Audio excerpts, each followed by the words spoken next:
Salam Bapak Ibu Saudara yang terkasih dalam Tuhan Yesus Kristus.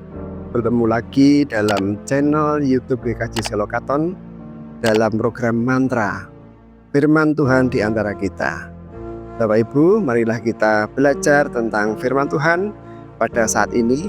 Tapi ada baiknya mari kita berdoa terlebih dahulu. Tuhan Allah Bapa kami yang berkata dalam kerajaan surga yang maha mulia, pada kesempatan saat ini kami mengucap puji syukur akan kasih-Mu. Kami boleh untuk bertemu di dalam channel YouTube GKJ Selokaton. Biarlah Engkau yang memberkati pada acara hari ini. Tuhan, kami akan menerima firman-Mu. Biarlah firman-Mu menjadi pelita dalam kehidupan kami. Biarlah kami juga tekun dalam berdoa, tekun dalam membaca firman-Mu. Tuhan Yesus, dalam tangan kasih-Mu, doa ini kami panjatkan. Amin. Bapak Ibu yang terkasih, pada kesempatan saat ini kita akan menerima firman Tuhan dari Kolose 4 ayat yang kedua. Demikian firman Tuhan. Bertekunlah dalam doa dan dalam pada itu berjaga-jagalah sambil mengucap syukur. Berdoa dan membaca firman Tuhan sebagai tema pada saat ini adalah tekun berdoa, membaca Alkitab sama dengan dekat dengan Tuhan Yesus. Bapak Ibu terkasih, pada kesempatan ini juga kami akan menyampaikan pentingnya akan berdoa. Kita sering mendengar kata doa, tapi kadang beberapa dari kita ada yang enggan dalam berdoa. Sebagai contoh Bapak Ibu, kalau kita saat istirahat di malam hari, kadang-kadang tidak berdoa, langsung aja kita tidur. Itu merupakan contoh dari kita yang kurang tekun dan kurang rajin dalam berdoa. Kenapa kita harus bertekun dalam doa? Karena doa memiliki hal yang luar biasa. Kita pernah menerima suatu informasi pada sekitar tahun 90-an. Kebetulan kakak kami kuliah di salah satu perguruan tinggi di Semarang. Salah satu dosen kakak saya pernah mengalami hal yang luar biasa Bapak. Doa dalam kita tidak dibatasi oleh waktu dan ruang. Kita bersyukur, kita dimanapun berada, kita bisa berdoa.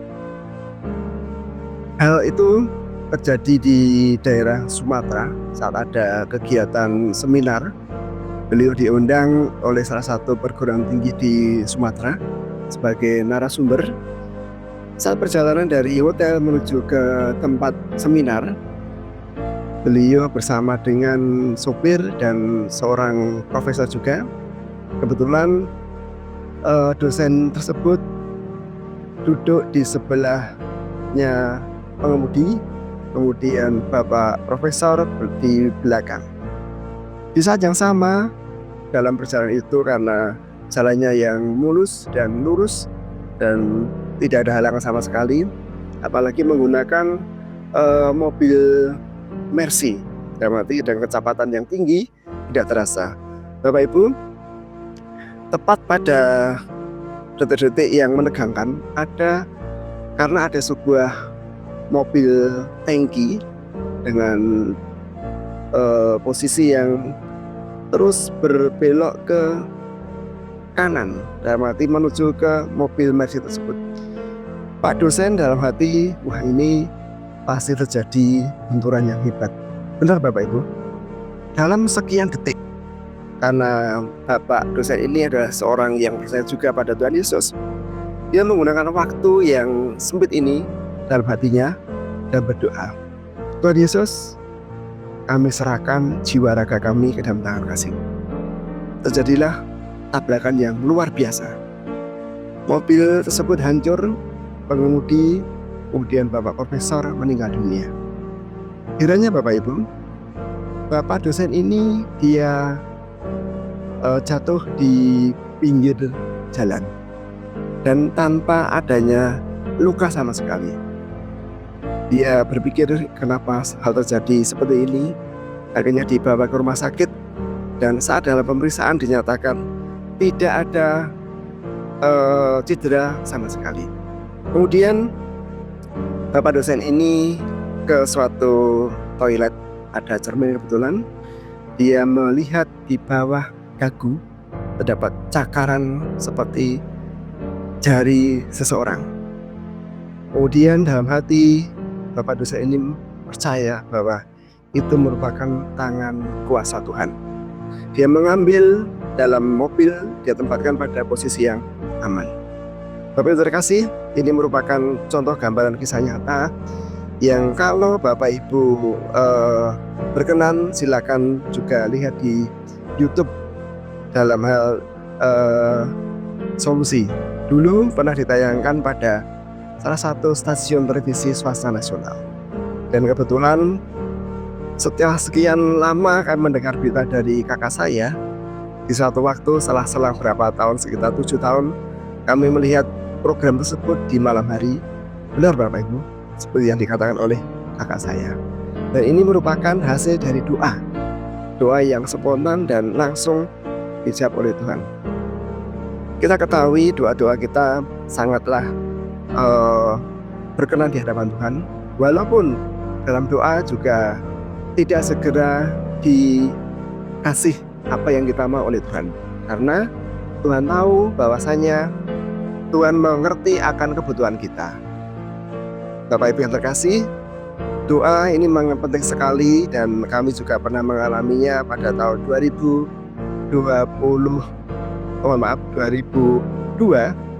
Kami bertekun dalam doa meminta sesuatu kepada Tuhan. Dan kenyataannya Tuhan memberi jawaban setelah 9 tahun kemudian. Dan ini kami syukuri, ternyata doa itu diterima oleh Tuhan, dikabulkan oleh Tuhan sesuai dengan kebutuhan kita. Tidak serta-merta apa yang kita minta dikasih. Itu juga seperti kita sebagai seorang anak pada orang tua, walaupun misalkan orang tua kita berkelimpahan, tapi kadang orang tua kita melihat yang terbaik bagi anaknya. Tidak semua yang diminta kita dikasih langsung oleh orang tua kita. Itu gambaran yang di duniawi, tetapi yang di surga juga seperti yang saya sampaikan tadi. Doa memang penting dan tidak harus seketika Tuhan memberikan apa yang kita minta. Karena Tuhan mengerti waktu yang tepat buat kita. Kembali ke sini Bapak Ibu. Selain bertekun dalam doa, kita juga diharapkan untuk bertekun dalam membaca Alkitab. Boleh kita mengambil waktu di saat teduh, di pagi hari, ataupun kapan saja. Karena ini sangat baik buat kebutuhan asupan gizi dalam rohani kita. Kita membaca firman Tuhan memang ada kalanya tidak mengerti, tapi kita percaya seperti kita makan sesuatu makanan, itu ibaratnya seperti firman Tuhan juga. Apa yang kita baca walaupun kita tidak mengerti artinya, tetapi kita percaya bahwa itu merupakan juga asupan buat rohani kita. Bapak Ibu, selain kita tekun doa, membaca firman Tuhan, itu sangat berarti untuk kita menjalin hubungan dengan Tuhan lebih dekat lagi. Membaca firman Tuhan itu dalam Mazmur 119 ayat yang ke-105, ibaratnya firman-Mu itu pelita bagi kakiku dan terang bagi jalanku. Itu pasti Bapak Ibu. Apalagi dalam 2 Timotius 3 ayat yang ke-16, semua tulisan yang diilhamkan Allah memang bermanfaat untuk mengajar, untuk menyatakan kesalahan, untuk memperbaiki kelakuan, dan untuk mendidik orang dalam kebenaran. Penting bagi kita untuk menjadi lebih dekat dengan Tuhan Yesus melalui 2 hal tadi. 1, tekun berdoa, yang kedua membaca firman Tuhan. Kemudian Bapak Ibu, kalau kita sering berdoa dalam kesempatan apapun, juga membaca firman Tuhan dalam kesempatan apapun juga, itu merupakan hal yang sangat baik dalam kehidupan kita. Yang pertama, apa yang kita dapat manfaatnya yaitu meningkatkan hubungan dengan firman Tuhan ataupun dengan Tuhan Yesus sendiri. Kemudian yang kedua, memperoleh bimbingan dan kekuatan dalam hidup. Yang ketiga, menjadi lebih sabar dan percaya kepada Tuhan. Kemudian yang keempat, mengalami perubahan hidup yang positif. Itulah Bapak Ibu keuntungan kita dalam berdoa dan tekun dalam membaca firman Tuhan. Kami menyadari bahwasanya sebagai orang yang berdosa, kadang-kadang kita kalah dengan jasmani kita, kalah oleh lelah kita. Tapi kita diharapkan dalam kondisi apapun kita bisa menggunakan waktu yang ada untuk lebih dekat dengan Tuhan. Ada satu lagi Bapak Ibu kisah seseorang yang menyatakan kebenaran firman Tuhan, juga karunia dari doa. Setiap hari dalam aktivitasnya sebelum dia melakukannya selalu berdoa kepada Tuhan.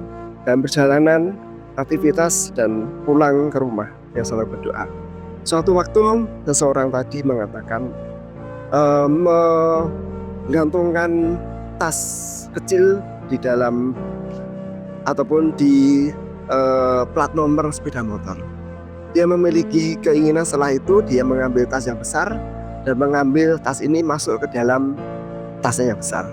Tapi dia lupa Bapak Ibu, karena dia diboncengi temannya. Saat dia keluar dari parkiran, ada seseorang yang memberikan informasi ataupun menyapanya dengan catatan ada satu di depan. Dia menunjuk-nunjuk gitu, tapi seseorang tadi itu sama temannya tidak mengerti maksudnya. Akhirnya dia berjalan. Setelah selesai mengantar temannya, dia melanjutkan perjalanan. Di suatu waktu tasnya jatuh Bapak Ibu. Dan beruntung sekali anak-anak kecil di sekitarnya memanggilnya. Mas, ada yang jatuh. Kemudian seseorang ini kembali lagi mengambil tas dan mengucapkan terima kasih pada anak-anak kecil. Andaikan tidak diingatkan anak-anak, mungkin tasnya sudah hilang Bapak Ibu. Yang pertama, berkat doa, dia dilindungi Tuhan dalam perjalanannya, dalam arti tasnya tidak hilang. Yang kedua, lewat anak-anak dia juga diberi kesempatan menemukan tasnya. Padahal Bapak Ibu, tas kecil ini berisi kunci rumah, berisi kunci kantor, berisi HP, berisi uang yang cukup lumayan. Karena dia lupa, harusnya dia menggantungnya di plat nomor, dia mengambilnya kembali ke tasnya yang besar, tapi dia lupa Bapak Ibu. Kalaupun dia seperti itu memang itu hal yang manusia, tetapi kita bersyukur berkat seseorang yang menyatakan ini, berarti sangat luar biasa manfaat dari berdoa. Kalaupun dia tidak berdoa, kemungkinan Bapak Ibu hilang tasnya ini karena dia agak naiknya sepeda motor agak kenceng dalam jalan yang bergelombang. Kalaupun tidak diingatkan anak-anak, mungkin tasnya sudah melayang. Tapi berkat Tuhan karena dia berdoa dan selalu minta bimbingan Tuhan, dia diberi perlindungan Tuhan. Kiranya renungan mantra saat ini bisa menjadi berkat di dalam kehidupan kita senantiasa. Tuhan Yesus memberkati kita, dan mari kita sebelum menutup mantra pada saat ini, mari kita berdoa. Terima kasih Tuhan Yesus untuk berkat-Mu pada kesempatan yang indah ini. Kami boleh untuk mempelajari firman-Mu, boleh untuk membaca firman-Mu, boleh untuk apa yang kami minta di dalam doa. Kami percaya Engkau Allah yang memberikan apa yang kami minta. Karena kami yakin dan percaya Engkau memberikan kesempatan, Tuhan Yesus memberikan yang terbaik dalam kehidupan kami. Kiranya kami boleh untuk bertekun dalam doa, kami boleh bertekun dalam membaca firman-Mu, dan kami boleh dekat dengan Engkau. Selanjutnya Tuhan Yesus, kami serahkan kehidupan kami sepenuhnya ke dalam tangan kasih. Hanya dalam nama yang luar biasa Tuhan kami Yesus Kristus, kami berserah diri dan mengucap syukur. Amin. Tuhan Yesus memberkati kita semuanya.